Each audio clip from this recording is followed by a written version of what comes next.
آج کل بڑی شکایتیں ملتی ہیں نوجوانوں کی۔ نوجوان سر فہرست رہتے ہیں ایسے معاملات کے اندر۔ ماں باپ آ کر کے شکایتیں کرتے ہیں۔ میری تو زیادہ عمر بھی نہیں، لیکن اپنی اس چھوٹی سی عمر کے اندر ہی میں نے کئی معاملے ایسے دیکھے ہیں۔ باپ آئے ہیں، لمبی داڑھی ان کی، کتنے وہ بزرگ تھے، پتہ نہیں ان کی عمر کتنی تھی، آ کر کے میرے پاس کھڑے ہیں اور میرے پاس ویسے ہاتھ جوڑ کر کے کھڑے ہیں۔ کہتے ہیں آپ مسجد میں تقریر کرتے ہو، ہمیں نماز بھی پڑھاتے ہو، کہتے ہیں کہ میں آپ سے یہ کہنا چاہتا ہوں کہ آپ نے ویسے تو بڑی کوششیں کی ہیں، 5 منٹ کے لیے میرے بیٹے کو نصیحت کر دو۔ میں نے کہا ایسی کیا بات ہے؟ تو رونے لگے، داڑھی بھیگنے لگی ان کی۔ میں نے چھپانے کی کوشش کی تو بتایا کہ میری اولاد جو ہے میری بڑی نافرمان ہے۔ انہوں نے یہاں تک بتایا کہ میری جیب میں 1 روپیہ بھی نہ ہو اور مجھے ضرورت ہو، اگر اصلی ضرورت جو ہوتی ہیں، اگر مجھے وہ ضرورتیں بھی ہوتی ہیں تو میرا بیٹا مجھے 1 روپیہ تک نہیں دیتا، بلکہ چیخ کے میرے اوپر دوڑا کرتا ہے، میرے اوپر طرح طرح کی باتیں کسا کرتا ہے۔ بتائیں، کہتے ہیں کہ میں نے اتنے سے کو اس کو پال کر کے بڑا کر دیا، آج اگر اس کی شادی ہو گئی تو کیا میرا اس کے اوپر کوئی حق نہیں رہا؟ یہ باتیں سن کر کے دل لرز جاتا ہے۔ ایک تو وہ ہے کہ کئی کتاب کے اندر کوئی واقعہ پڑھ لیا ہو، لیکن جو معاملات سامنے آیا کرتے ہیں، ایسے معاملات بڑے پریشان کیا کرتے ہیں۔ خدا کی قسم میں تو اتنا جانتا ہوں کہ اگر ماں باپ کا دل ٹھیک ہے تمہاری وجہ سے تو سمجھ لو جنت تمہارے قدموں میں ڈال دی گئی۔ بتایا گیا نا کہ جس نے اپنے ماں باپ کا بڑھاپا پایا اور اپنے رب کو راضی نہ کر سکا تو پھر اس کو چاہیے کہ زندگی بھر افسوس کرے اپنے آپ پر کہ ماں باپ کا بڑھاپا تھا پھر بھی اپنی جنت سیدھی نہ کر سکا۔ مطلب یہ ہے کہ جب ماں باپ بڑھاپے کو پہنچ جائیں تو ایسی سچویشن میں، ایسی صورت کے اندر کیا کیا جائے؟ ان کی خدمت کی جائے۔ اللہ اکبر۔ ماں باپ کی دعائیں اگر اولاد کو لگ جائیں، اللہ کے رسول فرماتے ہیں میں نے جس طرح سے اپنے بندے کے لیے دعا کر دی، اگر کوئی باپ یا ماں اپنے بچے کے لیے دعا کر دے، جس طرح اللہ میری دعا کو کبھی رد نہیں فرماتا، ماں باپ کی دعا کو بھی اللہ کبھی رد نہیں فرماتا ہے۔ تو اب ذرا سوچیں، ہم کہاں پہ کسی پیر کے پاس میں جاتے ہیں اپنے گھر کی 4 دیواری کے ان پیروں کو چھوڑ کر کے۔ پیر کی چوکھٹ پہ پورا بھروسہ ہے کہ ہاں وہاں سے جو کچھ ملنا ہے وہ ملنا ہے، اپنے ماں باپ پر، اللہ کے رسول کی حدیث پر، اللہ کے فرامین پہ تمہیں ذرا سا بھروسہ نہیں۔ خدا کی قسم دوسرے اعتراض جو کرتے ہیں آج وہ اسی وجہ سے کرتے ہیں، تم نے اصل کو چھوڑ کر کے نقل کی طرف جانا شروع کر دیا۔ جہاں پر تمہارے 10,000 خرچ ہوں تم اس جگہ پر دعا کروانے کے لیے جاتے ہو، پھر بھی گارنٹی نہیں کہ قبول ہو یا نہ ہو، لیکن ماں باپ 4 دیواری کے اندر ہیں۔ 10,000 نہیں، 1,000 نہیں، 100 روپے ان کے ہاتھ پر محبت سے رکھو کہ تمہارے بیٹے نے کما کر کے تمہیں دیے ہیں۔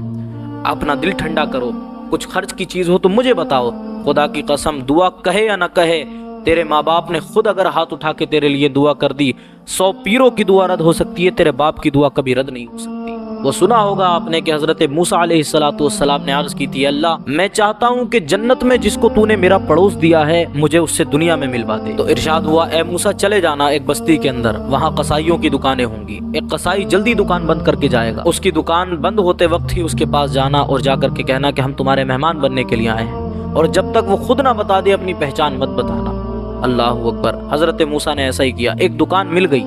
اس بستی کے اندر جب پہنچے ہیں تو وہاں جا کر کے دیکھتے ہیں کہ ایک دکان ہے جو جلدی بند ہونے والی ہے، نوجوان لڑکا ہے، اس کے پاس جا کر کے کہتے ہیں کہ میں چاہتا ہوں کہ میں یہاں پہ اجنبی ہوں تو تم مجھے اپنا مہمان بنا لو۔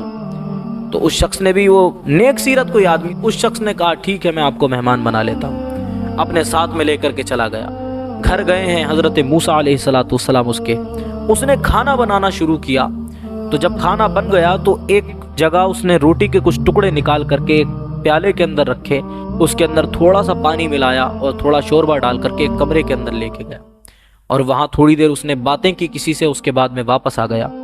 حضرت موسیٰ علیہ السلام نے کھانا اس کے ساتھ میں کھایا اور بھی دیگر باتیں کی۔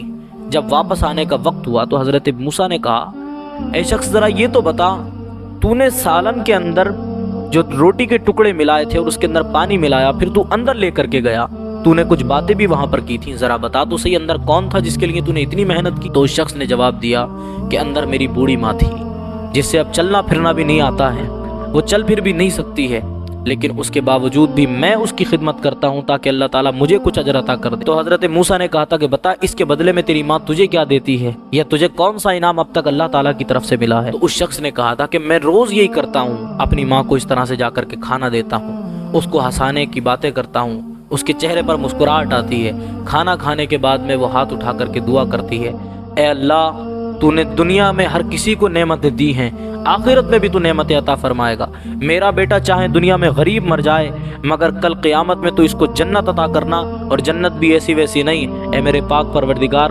میرے بیٹے کو جنت میں موسیٰ کا پڑوس عطا کر دینا۔ وہ جو تیرے نبی موسیٰ علیہ السلام ہے ان کا ذکر سننے میں آتا ہے، میں جانتی تو نہیں ہوں لیکن چاہتی یہ ہوں کہ جب جنت میں میرا بیٹا جائے تو حضرت موسیٰ علیہ السلام کے برابر میں اس کو گھر مل جائے۔ اللہ اکبر!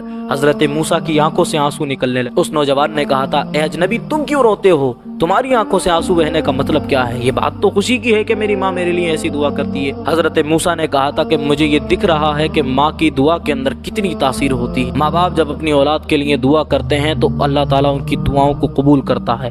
خدا کی قسم، وہ موسیٰ جس کے ساتھ جنت کا پڑوس تیری ماں تیرے لیے چاہتی ہے، وہ کوئی اور نہیں بلکہ وہی ہے جس نے تیرے ساتھ میں بیٹھ کر کے کھانا کھایا ہے۔